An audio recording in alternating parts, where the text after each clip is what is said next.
Hey everybody, and welcome back to The Forge. This week we'll be talking about the vast world of peripherals. Peripherals generally fall into one of two categories, input devices or output devices. Quite simply, input devices are used to send data into the system unit, and output devices are used to record or display data coming out of the system unit. Some examples of input devices would be a keyboard, a mouse, a microphone, or a webcam. All of these devices take some kind of data, movements of a mouse, sound from your voice, visual data from the camera, and break it down into binary to be processed by programs in the CPU. Some examples of output devices might include speakers, printers, or monitors. It would be difficult to interact with a computer if we got no feedback. Monitors provide much needed visual feedback, and speakers provide audio feedback. We'll talk a little more in depth about each of these devices, but before we do, let's first talk more about what is arguably the most popular interface for data transfer with peripherals, USB. Before USB came along, most peripherals had a unique and/or proprietary connection and ways in which it handled data. This got to be a nightmare for both consumers and companies that produce motherboards as they tried to account for all the different technologies. The universal serial bus came along and saved the day by providing a more standard way to transfer data between devices. When talking about USB, there is this concept of data flowing either upstream or downstream. Upstream data flows from the peripheral device to the system unit. Downstream is just the opposite, flowing from the system unit to the peripheral device. For USB devices to work, there needs to be something on the motherboard that can manage data coming from and going to those devices. Such a thing exists and is called a USB controller. USB controllers are often found in the South Bridge, and each different version of USB, 2.0, 3.0, or 3.1, etc., requires its own controller. When you first plug in a USB device, data is sent downstream that makes that device subservient to the controller, which can then manage data as it flows to or from the device. It isn't a hard and fast rule, but USB connections are typically made to represent which way the data is flowing. Type A connections, the rectangle one that you typically think of when talking about USB, typically represents a downstream connection, which is why you see them on motherboards. In the case of wired mice and keyboards, the upstream connection is usually soldered to the device itself. In cases where the device does not have a soldered cable, a Type B connector is present, representing an upstream connection. Now where this scheme falls apart is with USB Type-C, which makes no distinctions between upstream and downstream connections. You can plug either end of a USB-C cable into either the computer or the device, and it'll still work. But now let's talk about a device that very commonly utilizes USB, external drives. You can expand the amount of storage available to your computer with external hard disk drives or solid-state drives. The little USB sticks, commonly referred to as thumb drives, utilize the same technology as solid-state drives. They just tend to be smaller in capacity and physical size. But the act of sending data downstream to be saved in storage is called writing, and the act of bringing data upstream from storage is called reading.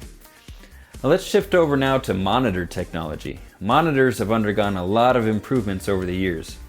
It's somewhat common knowledge by now, but the movement that we see on monitor screens when we play games or watch movies, or even just move the mouse around, is just an optical illusion.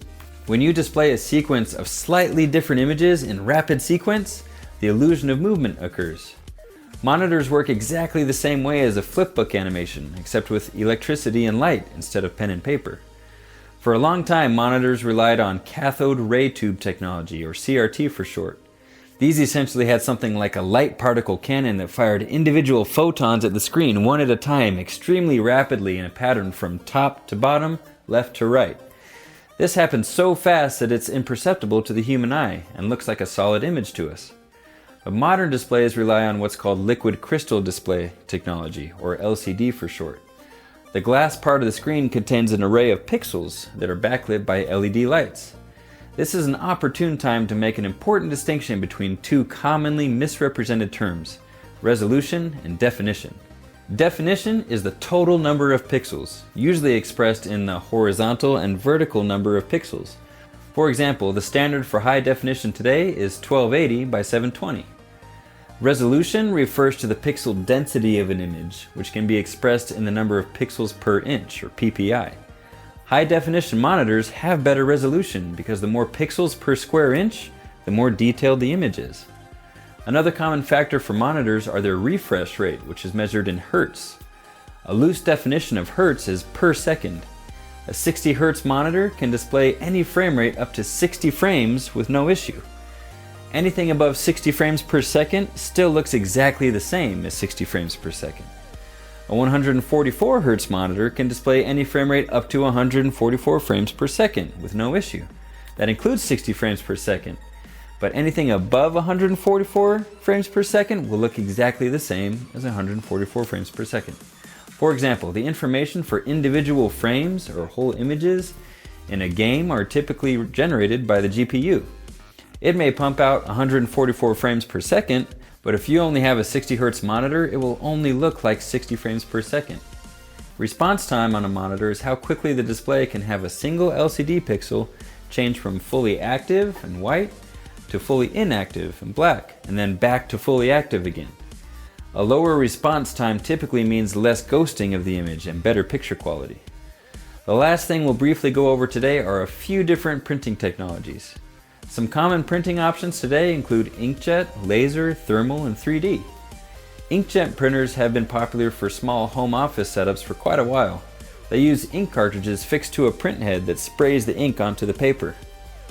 Laser printers use something called toner powder that goes through a photoelectric process and essentially melts the toner to the paper. You see thermal printers all the time in the retail space. Most printed receipts are done so on a thermal printer, which uses a special paper that reacts to heat. And 3D printers have gained a lot of popularity in the last several years. They use spools of different materials called filament that are heated and cooled to form three-dimensional objects. Now, computers are useful in their own right, but we wouldn't be able to interact with them without peripherals.